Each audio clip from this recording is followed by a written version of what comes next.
Donc, ici, on va désigner par grand E un espace vectoriel euclidien, c'est-à-dire qu'on a un produit scalaire dessus, associé avec une certaine base.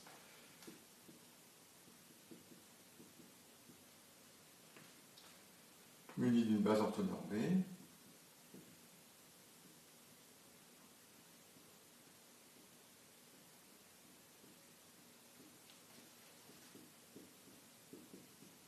Qu'on notera pour une fois LJK, ce sera plus simple que de les noter ici E1, E2, E3. Alors, on utilisera la notation suivante. Si grand M égale ABCD à partir de 2 R, on note ceci ABCD avec des barres au lieu de parenthèses égale le déterminant de grand M égale AD moins BC.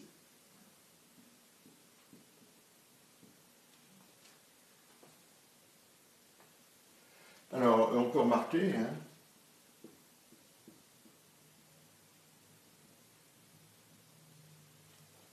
que B, D, A, C est égal à moins A, B, C, D, et que A, B, C plus C prime, D plus D prime, c'est facile à calculer, c'est encore A, B, C, D plus A, B, C prime, D prime. Bon, donc ça n'a changé que la note, tiens, ça change en signe opposé, et puis par exemple on a cette propriété qui est là. Et de même,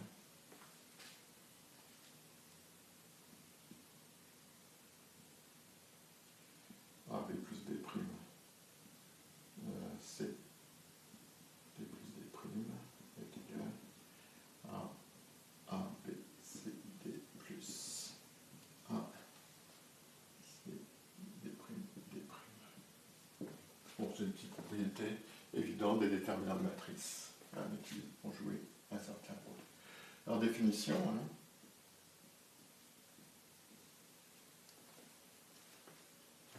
considérons U et V appartenant à grand E. U, donc, ça va être le vecteur xi plus yj plus zk. Et V, ça va être le vecteur x'I plus y'J plus z'K. On appelle le produit vectoriel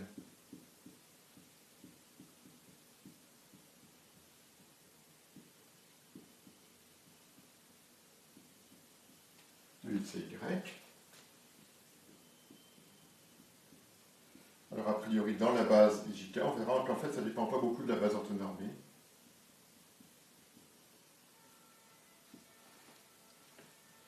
Le vecteur, pardon, des vecteurs U et V, je veux dire.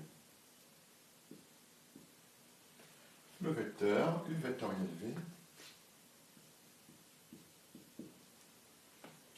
égale, dans le coordonnée suivant I, ça va être YZ' moins Y'Z, I, plus la coordonnée suivante J, ça va être ZX' moins X, Z', J, plus la coordonnée suivante K, ça va être X, Y', moins Y, X', K. Alors ça peut s'écrire en plurantard déterminant, ça c'est Y, Z, Y', Z', I, plus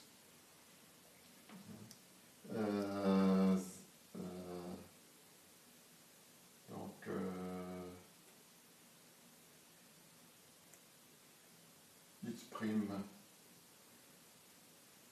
Z', X, Z, J, plus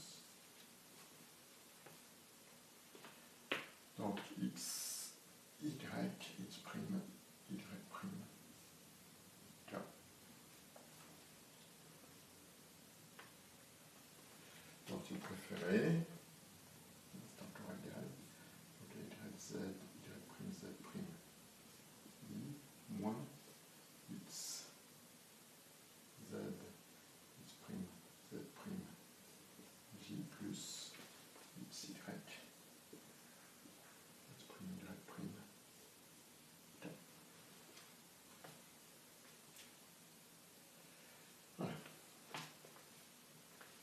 garder cette formule pour la suite.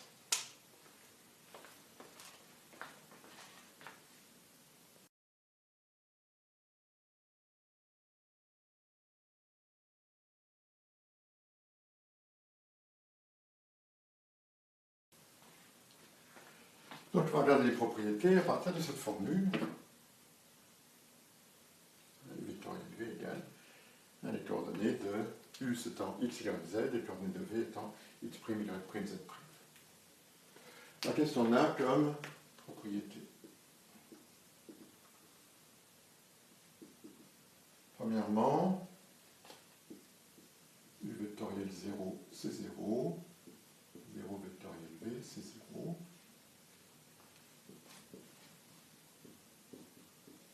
U vectoriel U, c'est 0. Alors c'est le vecteur nul, évidemment. Le 0 indice peu.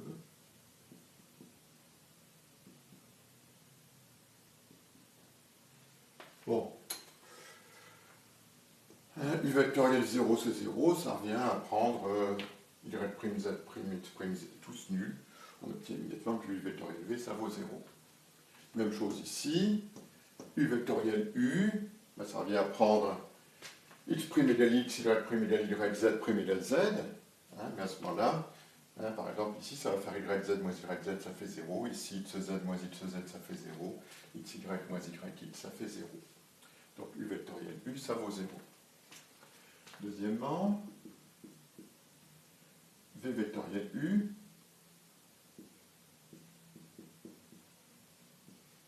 est égal à moins U vectoriel V. Ah oui, V vectoriel U, ça revient à échanger les lettres primes et les lettres sans prime. Ça transforme chacun des déterminants ici en son opposé. Parce que y'z', yz, c'est moins yz, y'z', ici aussi. Et donc V vectoriel U est égal à moins U vectoriel V. Troisième propriété.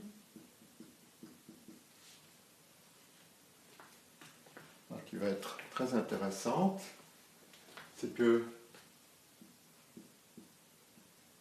le produit scalaire de U avec U vectoriel V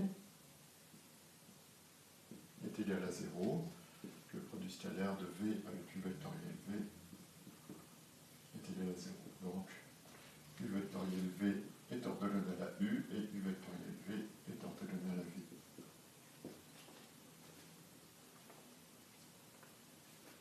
Donc, démonstration. Donc, 1 et 2 sont très faciles.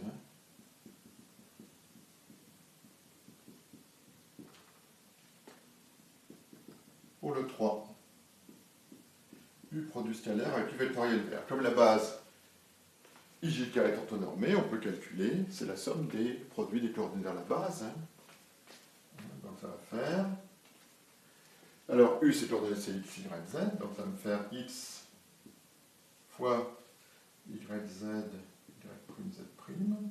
moins y fois xz, y'z', plus z fois x', y'y'. Voilà. Donc ça va faire égal x facteur de y'z' moins y'z, moins y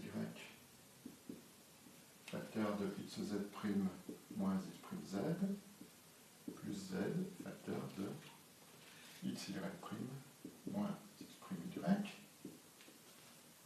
Alors on a un terme ici en xyz', moins xyz', ça s'en va. Moins xy'z plus xy', ça fait 0.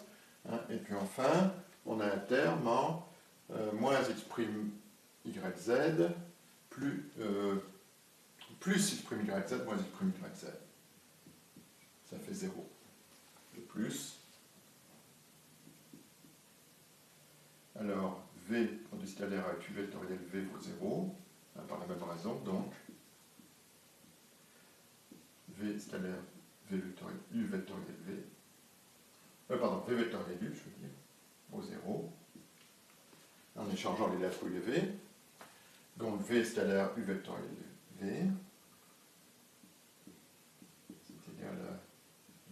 stellaire à moins V vectoriel U est égal à moins V stellaire V vectoriel U. Donc c'était de la zéro. Donc le vecteur U vectoriel V, il est orthogonal à U et à V.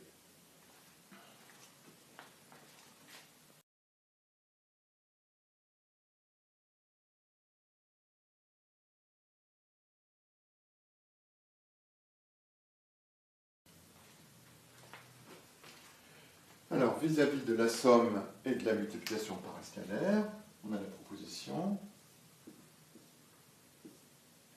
U produit vectoriel avec V1 plus V2 est égal à U vectoriel V1 plus U vectoriel V2.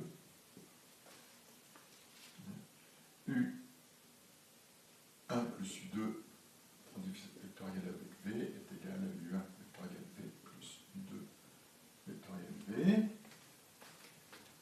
U produit vectoriel avec lambda V est égal au produit vectoriel lambda U avec V est égal à lambda U vectoriel V si lambda appartient à R. En démonstration, avec des notations évidentes, U vectoriel V1 plus V2, c'est égal, je reprends mes formules là, ça va me faire YZ, Y'1 plus Y'2, Z'1 plus Z'2, I, moins X, Z, X'1 plus X'2, Y'1 plus Y'2, J plus X, Y, X'1 plus X'2, Y'1 plus Y'2. Donc c'est égal à YZ, Y'1, Z'1, plus YZ, Y'2, Z'2, I, moins XZ, X'1, Y'1, plus XZ, X'2, Y'2, J, plus X, Y, X'1, Y'1, plus X, Y, X'2, Y'2. D'après les propriétés du déterminant, et ceci, ça fait visiblement ceci, U vectoriel V1, plus U vectoriel V2. Bon, de même, alors, U1 plus U2 vectoriel V est égal à moins V vectoriel U1 plus U2 est égal à moins V vectoriel U1 moins V vectoriel U2. Ça va faire U1 vectoriel V. Bon. U vectoriel lambda V est égal. Alors on multiplie ici par lambda, ici par lambda, ici par lambda. Il y a un lambda qui sort ici, un lambda qui sort ici, un lambda qui sort ici de manière évidente. Et donc ça nous fait lambda U vectoriel V, puis même chose pour l'autre.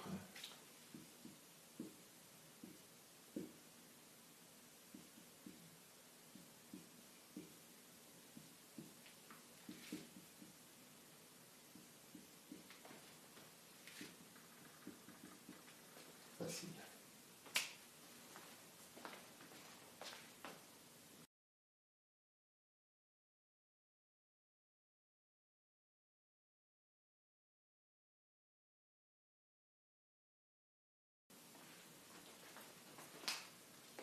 Théorème.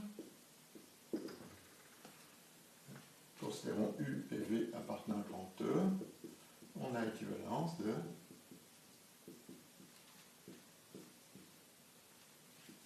premièrement, U vectoriel V est égal à 0, deuxièmement, la famille UV est liée.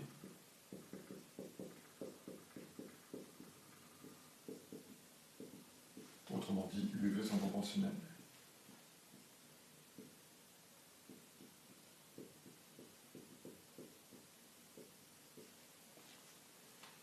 En démonstration, donc le produit vectoriel peut servir à tester si une famille de R3 est liée ou pas. En démonstration, donc 2 implique 1. Si UV est lié, U et V sont proportionnels, et par exemple,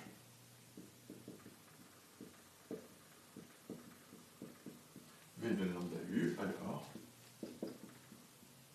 U vectoriel V, c'est U vectoriel lambda U, c'est lambda U vectoriel plus, donc lambda pour l'élément 2 de 0, c'est-à-dire c'est 0. Alors c'est évidemment le vecteur de 0. 1 plus 2.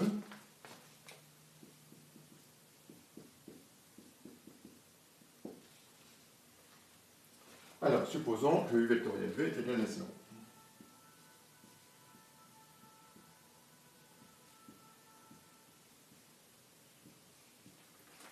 Alors, si U est égal à 0, évidemment, la famille est liée.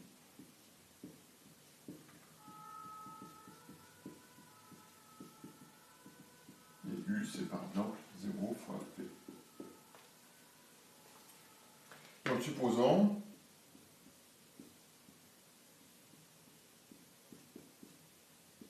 U différent de 0. Alors, il a au moins une coordonnée non nulle. Par exemple,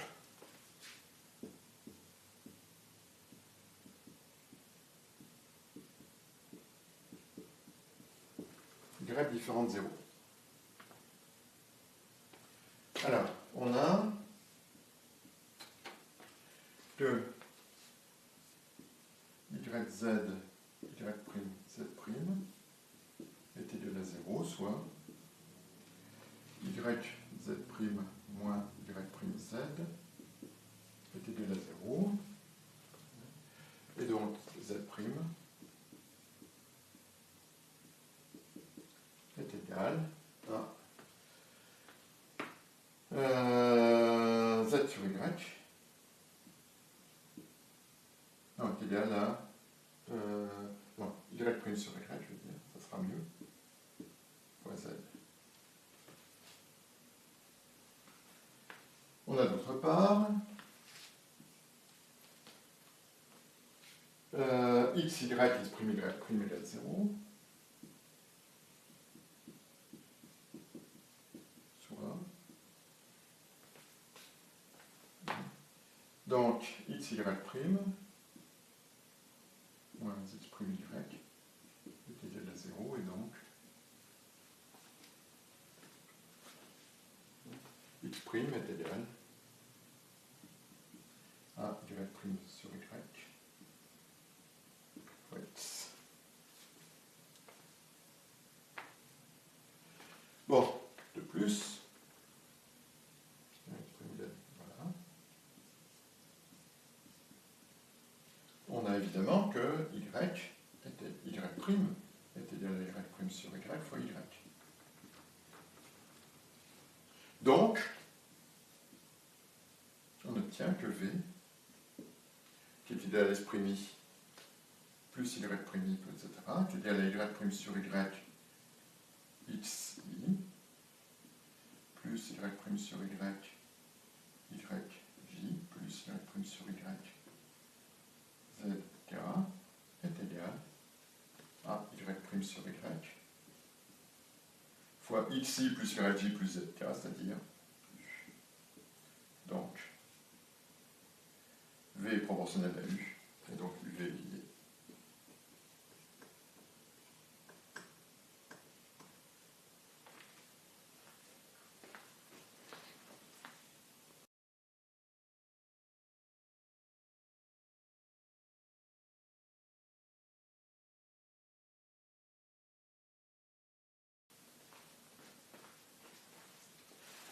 Alors, en ce qui concerne les normes, on a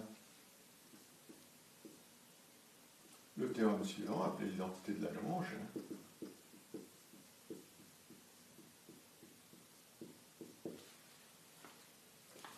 Prenons U et V appartenant à grand E, alors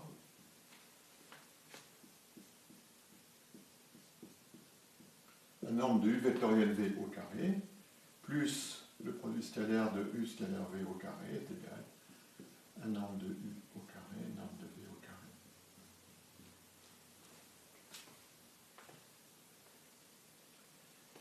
Bon. Démonstration. Oh, bah c'est un calcul. Hein. C'est un calcul. La norme de U vectoriel V au carré, puisque la base IJK est orthonormée, c'est donc YZ' moins ZY'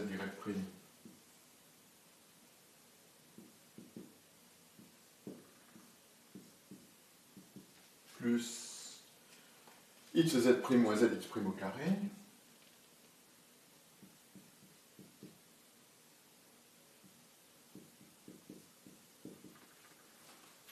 plus XY' moins XY' au carré,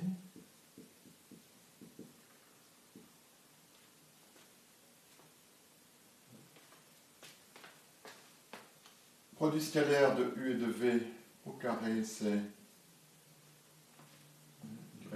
XX' plus YY' plus ZZ' au carré. Quant à norme de U au carré, norme de V au carré, c'est égal à x2 plus y2 plus z2 facteur de x'2 plus y'2 plus z'2. Il y a toujours pareil. Hein, on compare. On calcule.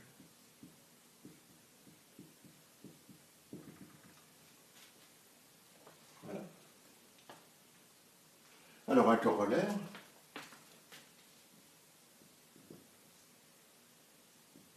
Si U est différent de 0 et V différent de 0, soit alpha l'angle non orienté de U et V, alors la norme de U vectoriel V est égale à la norme de U, norme de V, sinus alpha. Par démonstration,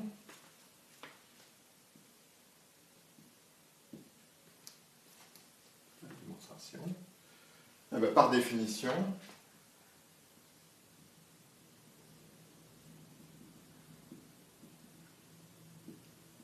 U scalaire V est égal à norme de U, norme de V,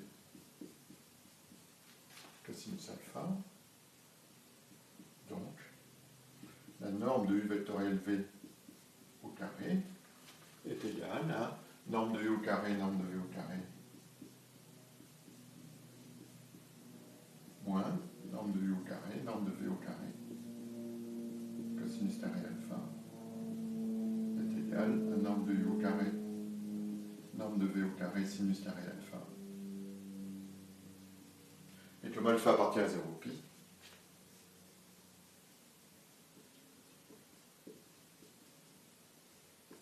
un sinus alpha est positif. Et donc,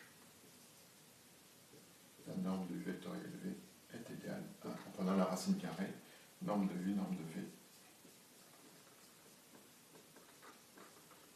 sinus alpha.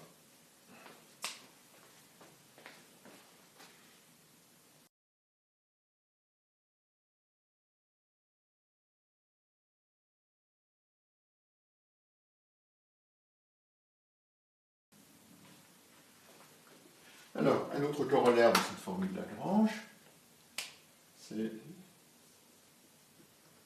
on prend U et V appartenant à grand E, telle que la norme de U vaut 1, norme de V vaut 1,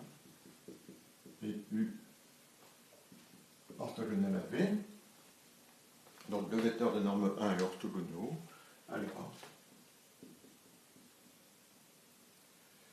U vectoriel V est une base orthonormée.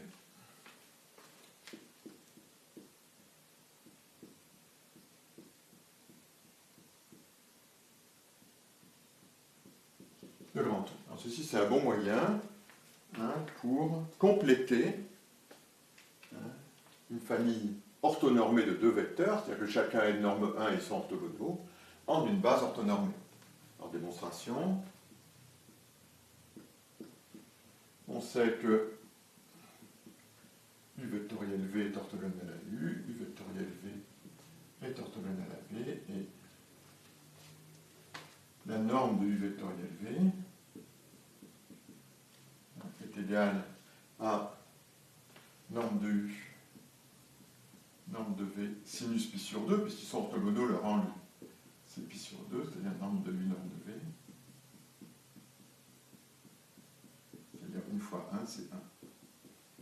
Donc c'est bien.